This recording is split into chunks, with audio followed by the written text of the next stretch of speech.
haleluya haleluya. Nongeye gushima Imana kubw'uyu mwanya tubonye kugira ngo twongere tuganire ku ijambo ry'Imana. Abana b'Imana muri kumwe na Pastor Dr Gakwaya Emmanuel. Tugiye kuganira nanone kuri ya Zaburi ya 34 umurongo wa 9 uvuga ngo nimusogongere mumenye yuko Uwiteka agira neza, hahirwa umuhungiraho. Haleluya.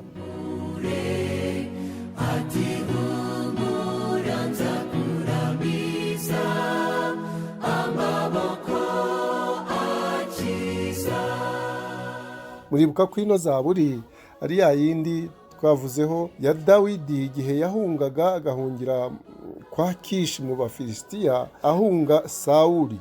Aha rero turabona ko avuga ngo nimusogongere mumenye yuko Uwiteka agira neza. Usogongera ni nko kunywa ariko ntushire inyota, mbese ukumva uko ibintu bimeze, niko gusogongera. Hano rero ni ukuvuga ngo ntuba winjiye mu Mana neza, ariko aravuga ngo niba mwari munasogongeye mukamenya yuko Uwiteka agira neza, Uwiteka agira neza, wahirwa umuhungiraho. Ibyo rero ni Dawidi, ni indirimbo za buri burya n'indirimbo nibyo avuga. Tugomba rero niba byashobokaga abataramenya Uwiteka bakamuhungiraho kugira ngo babone kugira neza kwe, kuko arakurinda, nta gishobora gukoraho uri kumwe n'Uwiteka, ni umunyembaraga. Hano rero turahamagarirwa kumvira tugakurikira Uwiteka kuko agira neza, tugakurikira Imana yacu kuko ni mwiza kandi agira neza. Nawe rero waza ukareba nk'igihe Yesu yabwiraga Nataneli ati ngwino urebe, ngwino urebe. Hano rero tubona yuko uko dukura mu buzima bwacu bwa gikristo tugenda turushaho kumenya Imana yacu n'ubushake bwayo, tugenda tuyimenyaho agace kuko ntabwo dushobora kumenya Imana yacu uko iteye kose, ariko nitugera mu ijuru buriya tuzabimenya neza. Uwiteka rero uko ugenda uyizera buri munsi uyizera, urushaho kugenda umenya Imana iyo ariyo, ugenda urushaho kumenya Imana, kugira neza kwayo ukuntu ari nziza. Niyo mpamvu Dawidi ahamagarira abantu kugira ngo baze bagerageze bumve ukuntu Uwiteka agira neza iyo umuhungiyeho. Habanza kuri ya murongo wa 8 bigaragara ngo marayika w'Uwiteka abambisha amahema yo kugota abamwubaha akabakiza. Haleluya. Iyo uri marayika w'Uwiteka ni ukuvuga umwami Yesu, aho agenda agaragara hose muri Bibiliya akenshi babivuga marayika w'Uwiteka, ni umwami Yesu abambisha amahema rero yo kugota abamwubaha. Haleluya. Kandi akabakiza. Hano rero noneho hageze kuri uyu murongo wa 9 aravuga ngo nimusogongere mumenye yuko Uwiteka agira neza. Umuhungiyeho rero, niba umwami Yesu abambisha amahema ye yo kugota abamwubaha, iyo umuhungiyeho biravuga ngo ntacyo ushobora kuba, ahubwo aragukiza. Uwizera rero abakijijwe, uwizera abakijijwe, abonye agakiza, kandi kuva icyo gihe abarinzwe n'umwami Imana. Umwami Yesu rero ubwe aramukingira, nta kibi gishobora kumugeraho. Nikije muri ubu buzima turi muri Yesu kiba ari ikigeragezo, kandi kugeragezwa ntabwo ari icyaha. Iyo ugeragejwe utegereza uzwa gutsinda ikigeragezo, kuko gutsindwa nicyo cyaha. Iyo utsinzwe n'ibyo bintu urasibira nyine, ni nko mu ishuri gutsindwa n'ikigeragezo.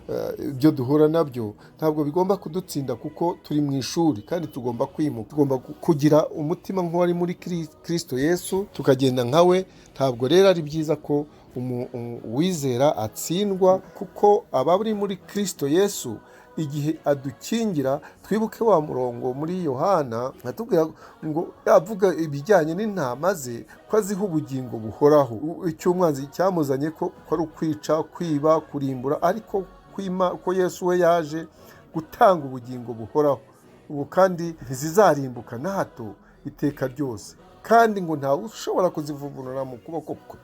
Haleluya. Ntawe ushobora kukuvuna mu kuboko kwa Yesu. N'ibyo bigeragezo bitugeraho, ariko biragenda bigashira, kuko ntawe ushobora kutuvunura mu kuboko kwa Yesu. Ushoboye rero kuza ku mwami Yesu akumva uko aryoshye, ngo nimusogongere mumenye yuko Uwiteka agira neza. Aha ngaha twibuke hari ibyo dusoma baba bembe icumi niho twigeze kwiga ko ababembe 10 babonye bugiye gucya. Ibyo mvuga biri mu bami ba kabiri, igitabo cy'abami ba kabiri igice cya 7 umurongo wa 9, uko iyo bishatse kuvuga ngo iyo ubonye umukiza ugomba kumumenyesha n'abandi. Iyo ubonye umukiza umumenyesha n'abandi kugira ngo nabo bakire. Baba bembe rero uko bari bane tubusanga mu bami ba kabiri umurongo twasoma umurongo umwe wa 7 igice cya 7 umurongo wa 9, ho bivuga ngo hanyuma baravugana bati ibyo tugiriye ibi si byiza, kuko uyu munsi ari umunsi w'inkuru nziza. Haleluya. Tukicecekera, niturinda ko bucya tuzagibwaho n'urubanza. Nuko nimuze tugende tubwire abo mu rugo rw'umwami.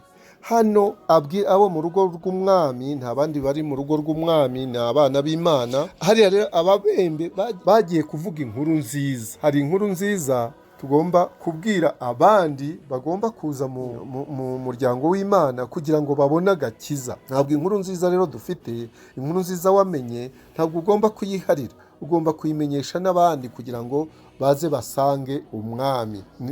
Niba twarasogongeye tukamenya yuko umwami agira neza, wabyiherera nute utabibwiye na bagenzi bawe? Tugomba kureba ko bene wacu abangaba tugendana nabo bahinduka, kugira ngo nibamwubaha batazagira icyo bakena.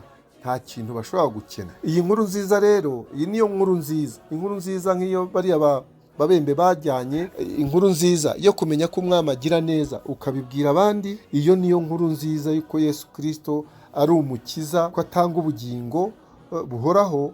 Ibyo rero tubigeza ku bitwa abanyamahanga, abanyabyaha cyangwa batarakizwa. Iyo ni inkuru nziza tugomba kubagezaho. Tugomba rero kubabwira iby'urukundo rw'Imana no kugira ngo bumve ko bagomba kubeshwaho no kwizera uwo mwami. Tugomba kuyoborwa n'ibyo twizera, tukayoborwa n'ibyo dufite mu ibyiringiro, ibyo tutabona kuko nibyo by'igihe kirekire, nibyo by'iteka ryose, kuko ibyo tubona biva mu byo tutabona.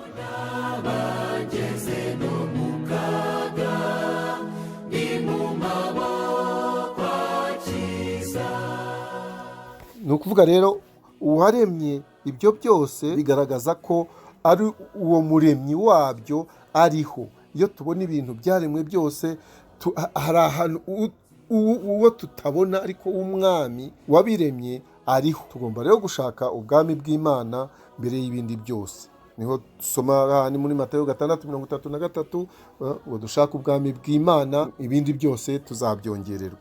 Icyo rero twabwira bagenzi bacu batarakira agakiza, nuko mwaza mugasogongera mukamenya yuko Uwiteka agira neza. Muze musogongere. Haleluya. Muzahirwa nimumuhungiraho. Uwiteka rero abane namwe kandi abaha umugisha kubwa Yesu Kristo umwami wacu.